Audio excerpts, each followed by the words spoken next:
क्यों माँ अपना सब कुछ न्योछावर कर देती है। उम्र के इस पड़ाव पर आते आते सब कुछ भूलने की आदत सी हो गई थी। पर बस याद रहती तो बस एक ही चीज़, वो मतलब उनका बेटा। तकरीबन 80 के लगभग उम्र होगी पुष्पा देवी की। बेटा हमेशा के लिए परदेश में बस गया था। दिन हो या रात, ऐसा एक पल भी बीता नहीं होगा जब उन्होंने अपने बेटे को याद न किया हो। और दूसरी तरफ बेटा, जो साल एक या दो भर फ़ोन करता, और वो भी 1 या 2 मिनट के लिए। पर माँ तो माँ होती है ना, वे अपने बेटे की आने की राह देखती रहती। एक दिन बेटे ने फ़ोन किया और बोला, हेलो। हेलो माँ, सुन रही हो क्या? गुड्डू बोल रहा हूँ, पहचाना मुझे? ठीक से सुनाई दे रहा है क्या? कैसी हो तुम? पुष्पा देवी बोली, हाँ बेटा, ठीक हूँ मैं। तुम कैसे हो? और मेरी बहू और पोता कैसा है? सब बढ़िया, बेटा बोला। अच्छा सुनो, अगले हफ्ते मैं तुम्हें लेने आ रहा हूँ। तुम हमारे साथ यहाँ दुबई में रहना।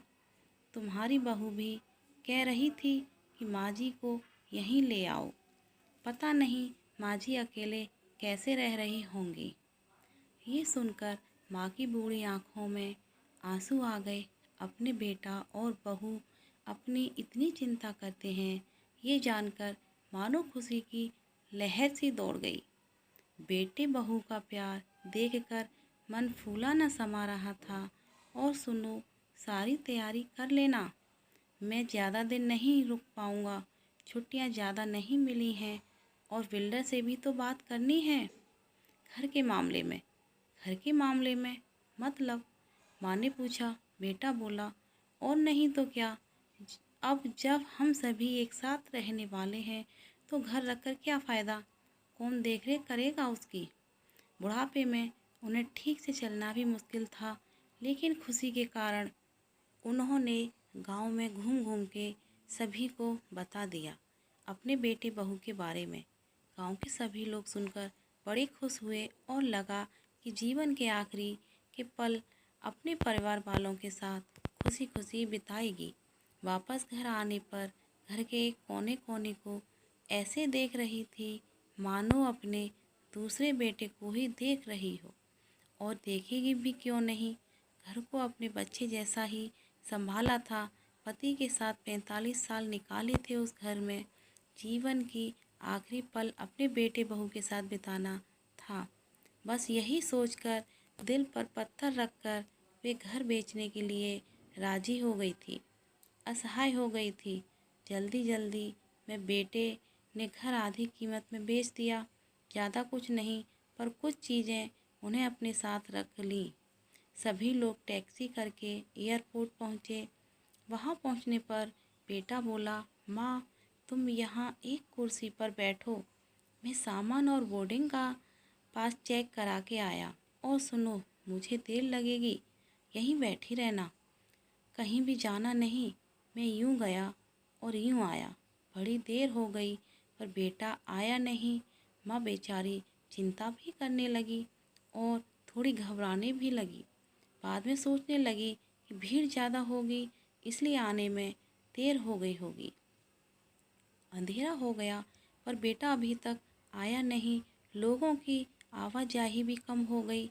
अब तो वे और घबराने लग गई। तभी एक एयरपोर्ट कर्मचारी आता है और उनसे पूछता है, माँ जी किससे मिलना है आपको? किसका इंतज़ार कर रही हो? कोई आने वाले हैं क्या? वे डरी हुई आवाज़ में बोली, बेटा, मेरा बेटा अपना सामान अंदर दिखाने गया है और बोला कि समय लगेगा, तुम यहीं बैठो, हम सब दुबई जाने वाले हैं। क्या नाम है आपके बेटे का? कर्मचारी बोला, सुनील नाम है उसका। माँ ने जवाब दिया। वो कर्मचारी अंदर गया और थोड़ी देर बाद आकर बोला, माँ जी दुबई की फ़्लाइट तो दोपहर की थी और वो तो कब की जा चुकी है। और मैंने पता किया तो आपका बेटा भी उस फ़्लाइट में बैठकर चला गया। अब आप घर जाइए। क्या चला गया? घर जाऊं, कौन से घर? उन्हें कुछ समझ नहीं आ रहा था कि क्या करूं।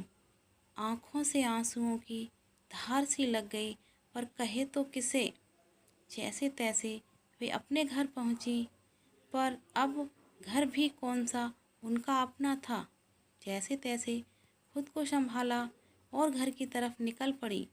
वहां पहुंची और आंगन में तुलसी के बगल जाके सो गई। घर के नए मालिक को उन पर दया आ गई और उसने उन्हें उसी घर में किराए पर कमरा दे दिया। पेंशन के पैसों से खाने की और किराए की व्यवस्था हो जाती थी। ऐसे ही दिन बीतने लगे। एक दिन घर की नई मालकिन बोली, माँ जी, इस उम्र में आप अपने रिश्तेदारों के यहाँ क्यों नहीं चली जाती? अच्छा रहेगा। वे बोली, सही कह रही हो कि रिश्तेदारों के यहाँ चली जाऊँ, पर अगर मेरा बेटा वापस आ गया मुझसे मिलने, तो वो मुझे कहाँ ढूंढेगा और कितनी परेशानी होगी उसे। क्या पता उसे मेरी कब ज़रूरत पड़ जाए। नई मालकिन ने जब ये सुना तो वो निशब्द हो गई और उसकी आंखों में आंसू आ गए। दोस्तों, कहते हैं ना कि बेटा कुपात्र हो सकता है, पर माता कभी कुमाता नहीं हो सकती। एक माँ अपने बच्चों के लिए अपना कतरा कतरा न्योछावर कर देती है, और बच्चे इसलिए अपने माँ बाप की खूब सेवा करें, उनके साथ कभी पराई जैसा व्यवहार ना करें।